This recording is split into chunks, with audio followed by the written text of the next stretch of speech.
Request किया अभी chief coach के लिए, जो कोचेज होते हैं वो खुद लड़कियों का शोषण करते हैं, महिला कोचों के साथ में बुरा बर्ताव करते हैं। ये जो बात आप कह रही हैं विनेश जी शोषण वाली, ये आपके जानकारी में कुछ ऐसा आया है? मैं नेशनल कैंप है, जूनियर्स का है, कोई सीनियर खिलाड़ी है? नेशनल कैंप्स में जो कोचेज होते हैं सभी कोच नहीं है उसमें, लेकिन कुछ कोचेज हैं जो फेडरेशन के खास हैं, जो खुद शोषण करते हैं, महिला कोचों के साथ में गलत व्यवहार करते हैं। उसकी मैंने आवाज उठाई है इस बार, और उसके बावजूद भी वही चीफ कोच नेशनल कैंप में लगाए गए हैं।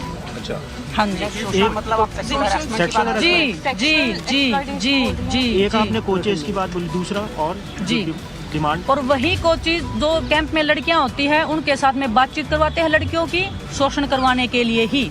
और अध्यक्ष जी ने खुद पता नहीं कितनी लड़कियों का शोषण किया आज तक।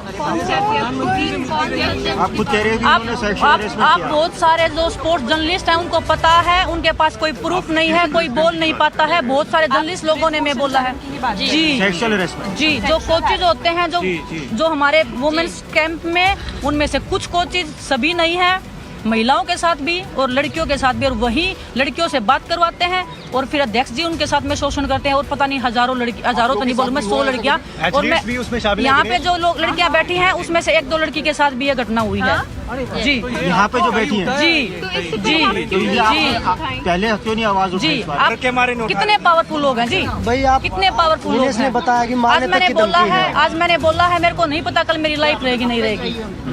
विनेश, माफ कीजिएगा सवाल, जब आप बोल रहे कि यहाँ पे कुछ लड़कियाँ बैठी हैं, क्या हुआ उनमें से जी कौन? जी नहीं, हम टाइम आने पे बोलेंगे ना, जो चीज नहीं, नाम नहीं लेंगे किसी का भी, हमारी भी इज्जत है। हम लड़कियां हैं, हम हिंदुस्तान में सीरियस एलिगेशन सर हम ऐसे नहीं लगाते, लड़कियां हमारी इज्जत है।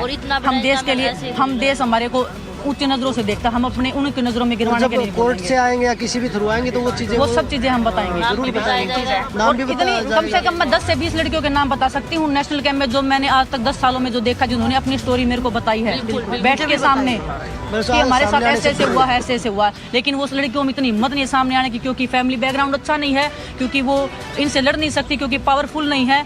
और हम आज इतनी इस हद पे हैं कि हम नहीं चाहते कि मेरे को आज कुश्ती खत्म कर दो भगवान की दया से, मेरे पास घर है, खाने को रोटी है, लेकिन मैं नहीं चाहती कि हमारी आने वाली जनरेशन इस दर्द से गुजरे या इस दौर से गुजरे, इस दलदल में फंसे। रेसलिंग को बचाने हम यहाँ पे आए हैं। सिर्फ हमारी मोटिवेशन है कि हमें लड़कियाँ, मैं लड़की हूँ, हमें क्या, हम तो 1-2 साल और कर लेंगे, ठीक, हम काफी सीनियर हैं, लेकिन हमारे आगे आने वाला भविष्य, हम अपनी कुश्ती को बचाने के लिए लड़ रहे हैं। हम अपने लिए नहीं लड़ रहे हैं, हम अपनी कुश्ती को बचाने के लिए लड़ रहे हैं, क्योंकि आप लोगों ने हमें बहुत प्यार दिया, देशवासियों ने खूब प्यार किया है और हमने हर जगह मेडल जीता है। भगवान करे हम 2024 है उसमें भी हम देश के लिए मेडल जीते, पर जो टॉर्चर चल रहा है खिलाड़ियों के ऊपर, उस हिसाब से मुझे नहीं लगता कि रेसलिंग में कुछ भी होने वाला आगे बढ़ने वाला। विनेश, आपने अभी बोला कि हम पहले इसलिए नहीं बोल पाए क्योंकि उनके पास रुतबा भी है, पावर भी है, पैसा भी है जी। सडनली अब जो आपकी हिम्मत है जी, ये हिम्मत कैसे आप लोगों ने जुटाई? अभी बात कर रही है सर, जब पानी सिर से ऊपर निकल जाता है, अभी हमारे पास जिंदा रहने को कुश्ती है और कुश्ती हमें वो करने नहीं दे रहे हैं। मरने, हमारे पास एक ऑप्शन है, मरना है तो मरना है, तो कम से कम भला करके तो मरे। इधर रिसेंटली कुछ हुआ है क्या? इधर कुछ हुआ है क्या जिसकी वजह से किधर मतलब डेली होता है सर, डेली होता है सर। बहुत जब से अध्यक्ष जी को हम जानते हैं तब से हम यही कहानियां सुन रहे हैं।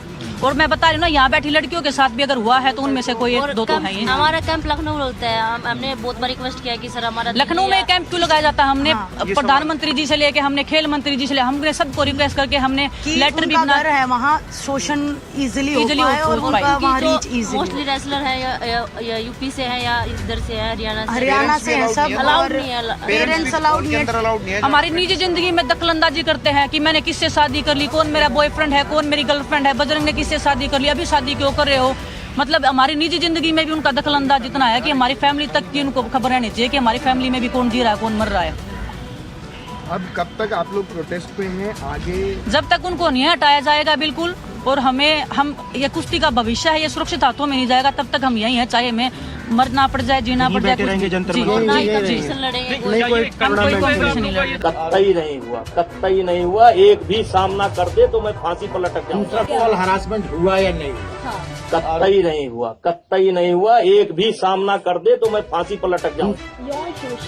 नहीं हुआ, कोई यौन शोषण जैसा नहीं हुआ, क्यों लगाएगा? नहीं हुआ, नहीं हुआ, वो कह रहे थे मोदी जी को बार बार नहीं हुआ। और सर एक या दो नहीं, कई रेसलर नहीं हुआ, नहीं हुआ। एक भी रेसलर खड़ा कर दो, एक भी रेसलर खड़ा कर दो। सामने तो होना चाहिए, कोई तो होना चाहिए सामने कि सांसद जी ने, ब्रजभूषण सिंह जी ने, फेडरेशन के जो अध्यक्ष हैं, उन्होंने फला खिलाड़ी का शोषण किया है। सामने होना चाहिए, नहीं होना चाहिए। फेडरेशन में 2-3 लोग काम करते हैं। एक विनोद तोमर जो भारत सरकार के आदमी, ठीक है, 1-2 उनके सहायक, और मैं आता जाता रहता हूं। तो जिस समय फेडरेशन के लोगों ने या किसी ने उनको धमकी दी तो मुझसे कह सकती थी, खेल मंत्री से कह सकती थी, पीएम मोदी से कह सकती थी, पुलिस को कंप्लेंट कर सकती थी। हमारे लिए कहा गया कि लखनऊ में कैंप इसलिए लगाया जाता है कि खिलाड़ियों को घर बुलाया जाता है। मैं जेड श्रेणी सुरक्षा प्राप्त आदमी हूं और मैं अपने घर पर स्वयं नहीं रुकता हूं। मेरा घर वहां से 120-30 किलोमीटर है। मेरा घर है लखनऊ में, लेकिन मैं यदा कदा साल में 1 बार या 2 बार रुकता हूं। और सबसे बड़ी बात यहां है, अन्यथा मत लीजिएगा, एक शेर बोलना चाहता हूं कि इसीलिए तो डगर डगर बदनाम हो गए मेरे आंसू, इसीलिए तो नगर नगर बदनाम हो गए मेरे आंसू। मैं उनका हो गया कि जिनका कोई पहरेदार नहीं। मैं कमजोर जो राज्य हैं, जो कमजोर राज्य के खिलाड़ी हैं, मैं ये पूछना चाहता हूं कि ना आप नेशनल लड़ोगे, ना आप ओपन नेशनल लड़ोगे, ना आप ट्रायल दोगे। ट्रायल भी आप चाहते हैं कि सारे खिलाड़ियों का ट्रायल हो जाए, फिर जो खिलाड़ी उसमें जीतता हो उससे आपका अकेले ट्रायल हो जाए। तो जो गार्जियन अपने बच्चों को लेकर के रात दिन मेहनत करते हैं और रात दिन उनके पीछे लगे रहते हैं, तो वो भी तो ओलंपिक के ही उम्मीद से खेल रहे हैं, वो भी तो वर्ल्ड ही खेलना चाहते हैं, वो भी तो एशिया खेलना चाहते हैं। और अगर इतनी दिक्कत थी फेडरेशन से, तो 10 साल से ये दिक्कत क्यों नहीं हुई? भाई साहब, कॉमनवेल्थ की ट्रायल हो रही थी और ऐसी स्थिति थी, उस कैसेट को उठा करके देख लीजिए। मैंने उस लड़की से जाकर के बोला, बेटा देखो, मैं देख रहा हूं कि तुम्हारा पॉइंट है, लेकिन अगर तुम बड़े खिलाड़ी हो, तुम थोड़े दिन सब्र कर लो, नहीं तो ये मेरे ऊपर आरोप लगा देगी कि मैंने जानबूझ करके हरवा दिया। 1 पॉइंट से जीत करके कॉमनवेल्थ गई है। दिनेश फोगाट से मैं पूछना चाहता हूं कि ओलंपिक का जब एक ड्रेस होता है जो मान्यता प्राप्त होता है, तो क्या मजबूरी थी कि आप एक कंपनी का कस्ट्यूम पहन करके लगे? मिसबिहेव किया था आपने क्या जब वो मिलने आई थी आपसे? हमने उसको इतना सपोर्ट किया है, उतना सपोर्ट किया है उसको, इतना सपोर्ट किया है कि हारने के बाद भी मैंने उसको सपोर्ट किया है, उसे खोज करके जाकर के मिला। उन्होंने ये कहा है कि वो कॉस्ट्यूम खराब था, इसलिए मैं पोस्ट थी वो पहनने की। और उन्होंने ये भी कहा कि आपने उनको बोला खोटा सिक्का। हाँ, और बहुत बहस भी हुई। नहीं, कुश्ती हारने के बाद वो मुझसे मिली थी, मैंने उसके सर पर हाथ रखा, चलो बेटा कोई बात नहीं है, परेशान होने की जरूरत नहीं है। बजरंग पूनिया की जब कुश्ती थी तब मैंने बजरंग पूनिया को बकअप किया।